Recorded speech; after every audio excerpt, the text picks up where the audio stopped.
How to build your e-commerce mailing list. Hello, welcome and thanks for choosing this video course. In this video, we're going to talk about how to build your e-commerce mailing list. First of all, let's talk about the strategies. Here's the deal, and it should go without saying. If you're running any kind of business, online or off, you need to stay in communication with customers, potential customers, and website visitors. So you need a list. You must build a list of people who are not your customers yet. Use an exit intent pop-up to capture emails. Some of you might think that's obvious, and it should be obvious. It's actually fundamental. Surprisingly, though, we have worked with multi-million-dollar companies who put little to no emphasis on list building. The most effective way we've found recently of capturing emails is to use an exit intent pop-up. First, you need to create an offer in exchange for an email, whether it's a discount, free shipping, or credits, and then identify all opportunities to capture an email and add an exit intent pop-up to your website. Don't just collect emails. Indoctrinate and then ascend. And now you're getting opt-ins to your email list. What you need to do now is teach them about who you are. Don't start blasting off discount emails or new product emails the minute they sign up. And don't just add them to your weekly or monthly newsletter list. Just like any new relationship, they need to get to know you. Who are you? What do you stand for? What's your purpose? What should they expect from you? You might think that one email will do the trick, but in reality, indoctrinating a new lead could take a few get-to-know-us emails, just like any new relationship. You need to list out who you are, what you stand for, your purpose, what they should expect from you, and anything else that you think would help a new subscriber get to know you. Create 1 to 2 autoresponder emails within your email service provider that explains what you just wrote down in a bit more detail. Next, create an email that ascends them to the next level, engagement. Ask them to engage with you. That could be responding to an email, liking your Facebook page, following you on Twitter, or provide them with an offer and ask them to buy. Avoid display errors. If your recipient opens your email, the last thing that you want is for display issues to cause any professional impression to evaporate. To guarantee flawless display in all current email programs, you should definitely test your newsletter before dispatching it. Professional newsletter software offers pre-tested templates that you can use without having to worry about display. Securing content display. Preview windows in email programs are limited in size. Therefore, it is important to make sure that your newsletter does not exceed 600 px in width. Otherwise, your recipient will be forced to scroll across laterally to reach all of the content. You should also ask the recipient to allow the images in the newsletter to be displayed. Did you know that 74.4% of consumers expect a welcome email when they subscribe to a company's emailing list? As a result of this expectation, subscribers who receive a welcome email show on average 33% higher engagement than subscribers who don't receive a welcome email. This engagement translates to 4 times more open and 5 times more clicks than standard bulk newsletter promotions. Ultimately, this means that welcome emails see more than 3 times the transactions and revenue per email compared with regular promotions. The welcome email has several components that make it effective. Let's look at each one separately. Before you do anything else, say hi to them. Welcome them to the family. You can do this by saying welcome or hi. After you have welcomed them, it's time to begin the brand indoctrination process. There is no perfect way to do this. You can do it by listing a few bullet points on what makes you special, or by adding a few sentences or a paragraph of copy on the same thing.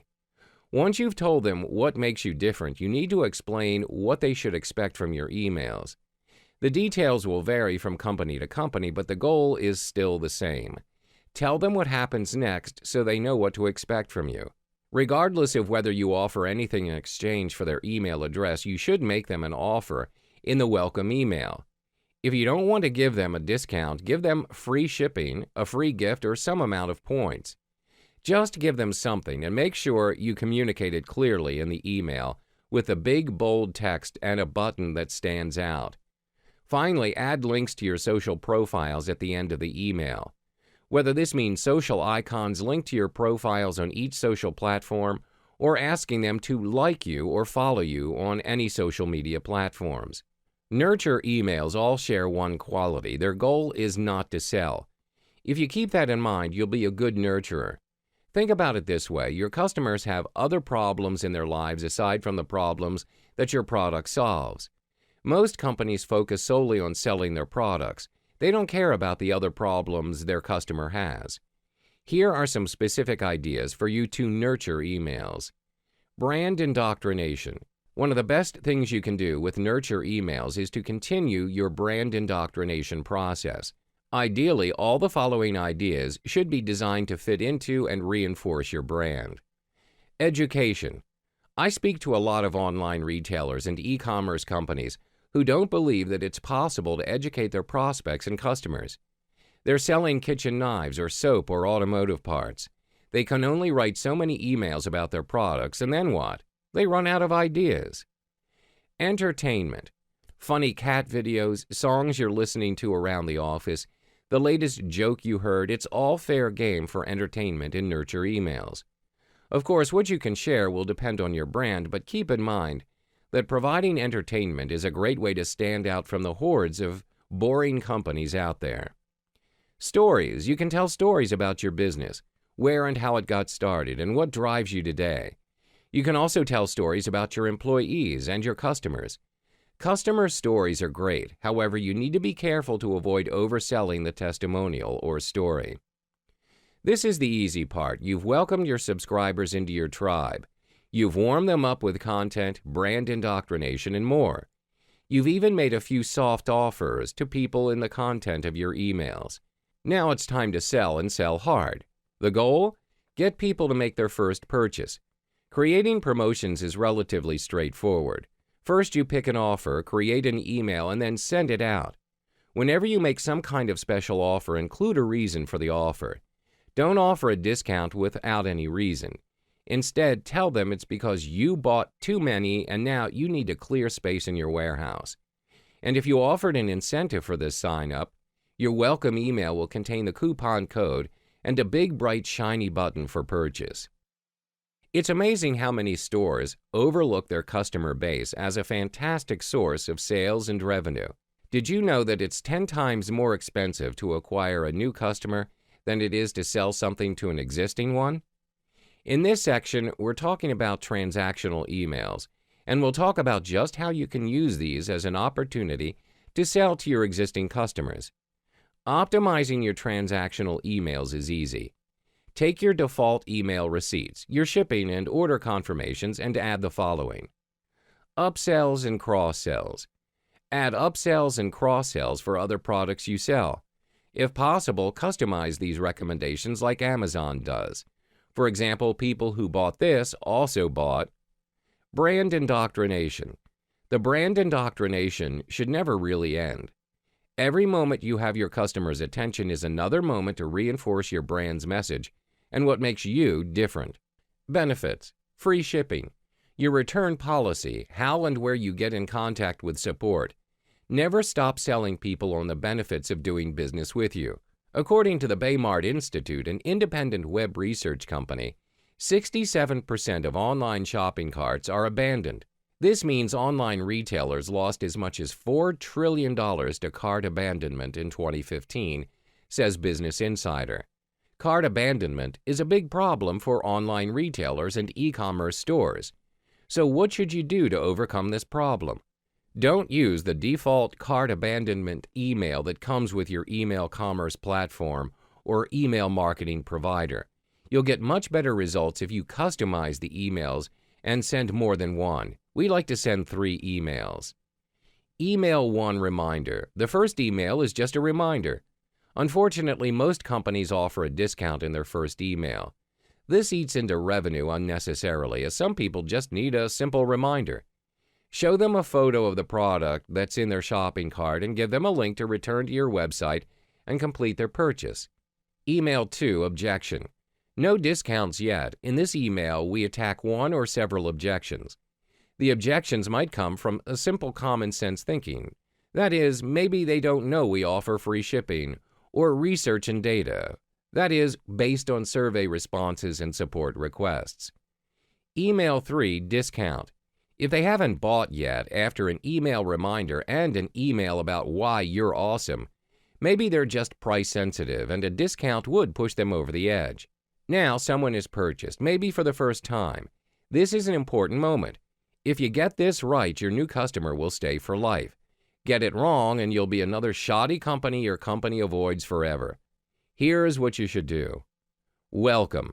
The first thing you want to do when someone purchases for the first time is welcome them into your family. Just like the welcome email for new subscribers. This email is designed to welcome them, explain what's next, and continue the brand indoctrination process. Brand indoctrination. Never stop selling. Continue the brand indoctrination process in the welcome email and in every other email you send. You should make it a priority. Always be subtly reminding people about what makes you special and why they made a good decision in purchasing from you. Nurture. You should never stop nurturing your customers either. Remember, it's 10 times more expensive to acquire a new customer than it is to sell to someone who has bought before. Continue sending emails with the primary goal of helping them. Surveys and product reviews.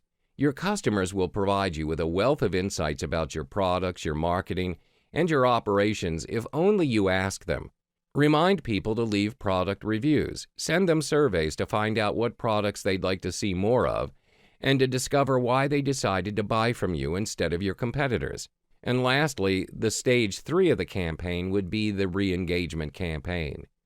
Over time, people are going to begin ignoring you. They'll stop opening your emails, they'll stop clicking your links, and ultimately that means they'll stop buying your products. Fortunately, there's a nifty category of email marketing campaigns we can use to reactivate and re-engage people. That's where re-engagement emails come in. The idea with re-engagement campaigns is simple. Set up strategic email marketing campaigns to go out to people who haven't opened or clicked an email in 60 days. We can also target people who haven't bought products within a specific time period. Once you've chosen your segment, use one or all of the following ideas to reactivate and re-engage. Send surveys. Find out why they've stopped buying or responding. People disengage for a reason. Send them an email and ask them why they stopped responding to your emails, whether opening, clicking, or buying. Offer an incentive for completing the survey to increase the number of responses you receive. Offer incentives for visits. Get people clicking on links to get to your website. Link to a blog post. Create a simple game which gives them a coupon if they win. Great for sweepstakes-style businesses. Or create a video and give people something if they watch the video until the end. No-brainer promotions. If someone has stopped responding, there's a good chance you're just not making the right kind of offers. Maybe they want bigger discounts. Maybe they want products they can't find anywhere else. Maybe they want additional benefits like a rewards program. For example, instead of your normal discount of 10% off, try offering 50% off or 75% off in order to engage the person to repurchase.